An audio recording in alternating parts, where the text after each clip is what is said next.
Welcome to Isekai Meikyuu the Harem War. The anime starts off with this kid committing genocide. Murdering! Then he realizes that he's stuck in the game that he was currently playing in. Because of the identification skill he selected, he can scan everything in this world. Scanning. Control. Manipulate scientific data. Then he gets his sword and accessories covered under this hay. Walk hay. As he goes out, the village is currently being attacked by some raiders. He sees the villagers getting outmatched and proceeds to help them by committing a massacre. Murdering! Then the village chief thanks him for helping them. Thank you, kind sir. And his name is Meikyuu. As he tries to log out, he can't do it and realizes that he's a murderer and stuck in the game, like for reals. For reals, though. Okay, so this anime is one of those SAO variants, huh? Where they get stuck in a game and becomes OP as fuck. Village chief helps Mojito obtain some loot from the raiders and erase their memories. For them to be sold as slaves the next morning. Oh, slavery exists in this anime. Okay. The next morning comes where he heads to the town square to sell his goods. After selling it to this Dracula-looking guy, he offers Mojito to buy some sex slaves. Yeah, boy. Then this fox lady maid comes in and gives him some tea. Oh, that's hot. Here's the motherfucking tea. Dracula gaslights him into thinking that slaves are useful to adventurers like him and also to his dick. I got a boner. And the most important thing is he can be a furry in this world and no one would judge him for that. Damn good deal. Then he accepts his deal to buy a slave and make a full payment within 5 days. And this big titty fox lady will be his. Hey, that's pretty good. The next day comes where he is committed to go to the nearby dungeon to earn some quick cash for his bitch. He goes item shopping and heads to the dungeon. He plays around his skills for a bit and learns that he uses some MP every time he uses a skill. He kills some weak ass trees and goes illegal logging and sells them. How dare you! The next morning comes where he wakes up early and goes to the dungeon again by teleporting. As he was resting, he accidentally gets into this trap room. You triggered my trap! He then fights for his life as he was gangbanged by the strength protector monsters. Rot from within. He survives the trap and as he goes home, he saw these people talking about a bandit who died and was out for revenge. Then the villager mentions about claiming a bounty or something. Then his big brain has a bright idea. Instead of illegal logging, he switches to find some bandits and claim their bounties for easy money in order to get his bitch. So I'll go about why I f***ing hate video games. 3 days before the deadline, he roams around the city and the squatter area to check some loose bandits. But he goes back because he can't handle the smell. Stinks. It stinks. Then he continues his search at night because that's the time the bandits go out. He ends up in this red light district and his dick is throbbing. My cock is throbbing. Then he finds some bandit and stalks him all the way back to the slums and finds their hideout. Enemy spotted. He keeps investigating them for 2 days and he pretends to be a bandit and shares some info about other bandits because there was a dispute towards the other faction and this led to the other groups going separate ways. James Bandit invites him inside his room and does a sneak attack on Mojito. He bluffs on burning the scarf and James Bandit tries to save him. But Mojito pegs him in the back and kills him. Mojito cuts his arm for their talent tree in order to claim their bounty. Just let the knife do the work. He then goes to the next room where more James Bandits are sleeping and he does some Assassin's Creed sneak attack on all of them and cuts their arm for more bounty. Just let the knife do the work. He then bails out because reinforcement arrives. Okay, I have a lot of problems in this scene. The first guy earlier knew he was going to kill Mojito. Instead of fighting him 1v1, why not wake up the other people so y'all can gang up on him easily? Teamwork makes the dream work or something, right? What an idiot. Moving on, as he obtains the talent trees, he is struggling on how to cash out the bounty without raising any suspicion. And he says, I've got to do this for that furry pussy man. The next day comes and he coincidentally meets the bounty man, or the guy that buys talent trees that came from bandits. And he says, I was almost raped by 3 bandits last night, so I'm here to sell their talent trees. Then the guy comes back with the money and it's enough to buy some furry pussy. He then rushes to Dracula to buy the slave, and her name is Roxanne. Then Dracula does some satanic ritual on their talent trees. Beam bada boom, Mr. Worldwide when I step up in a room. To officially register Roxanne as his pussy slave. Then the pair goes to the city, where Mojito buys some items for his bitch to prepare her for some adventure. Then they go back to the inn, then boom, sex. Okay, we have to skip this part and censor this shit because YouTube's going to kill me for that. And I'm watching this uncensored where you can clearly see the nipples. Maybe soon I'll start my own Patreon and give this video to you guys uncensored. Please let me know in the comments and subscribe for more dumb videos of me talking smack about other anime. The next day comes and they head to the dungeon to earn some money. They head back to the city and buy some empty crystals for their items. And they go back to the dungeon again. Then Mojito says, should we go to the lower dungeon to earn some money? Actually, this type of dungeon doesn't go down. In fact, it goes up. And you have to kill the boss up there to beat this dungeon, just like Aseo.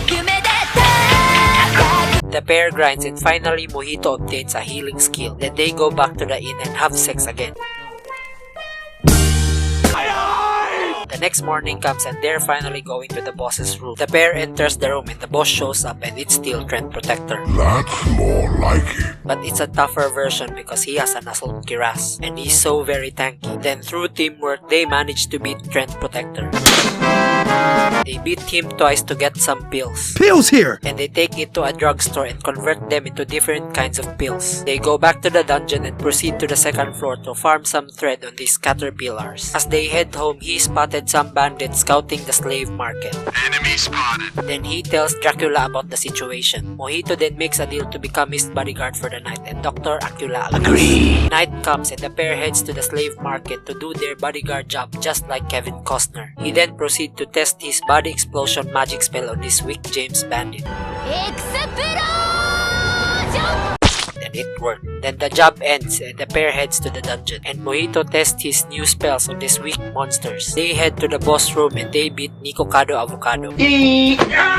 Then they proceed to the third floor and kill some goblins. Then they go back to the city to sell some items. Then this woman is like, easy access travel here, pay me and I can get you anywhere. Then the furry explains that if he heads to the other city, he can easily go to this quartet place in order to buy some magic items. Then he buys a traveling pass and travels from one city to another. He then gets home and they fuck again. Nice job, team. The next day comes and they go to the Quartet City. They head to the town square where the entrance of the dungeon is located and they need an entrance fee to enter. And the furry says, if you use your teleportation magic, we can avoid paying some taxes, you fucking idiot. Why didn't I think of that? Hammocks! Then the pair goes around the town to buy some weapons. Then they stumbled on this shop and this lady offered them a house to rent. Then the pair checks out the house and they were able to finesse the price for renting. They proceed to sign the papers and finally acquired a new safe house.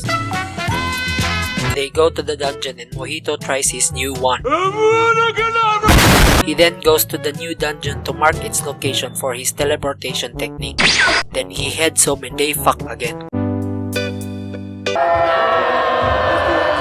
The next day comes where they explore the new dungeon for a bit. Then they head to the sales lady to get some free seeds. Then the pair starts making a garden, Minecraft style. They've finished planting and the furry suggested to buy a big bathtub for them to have sex in. Why didn't I think of that? Hammocks! And we get to see this montage of them grinding for the bathtub, where they go to the dungeon, cook, and eat. Yeah! Then the bathtub finally arrives and you know where is this going. And they obviously have sex in it. Nice. Then after fucking, Mojito plans to add more bitches into his party to protect the furry. The next morning comes and they go to the dungeon to farm some rabbit meat. Then the pair saw this solo player grinding some gold to make a party, aka to buy some slaves like Mojito. Disgusting! They wished him luck as he heads in the room. Bye, have a beautiful time. After some time, it's the furry couple's turn and they wonder why the boss was already spawned. Mojito beats the rabbit boss and sees some leftover clothes. Then he concluded that the simp earlier died. The pair goes home and they fuck.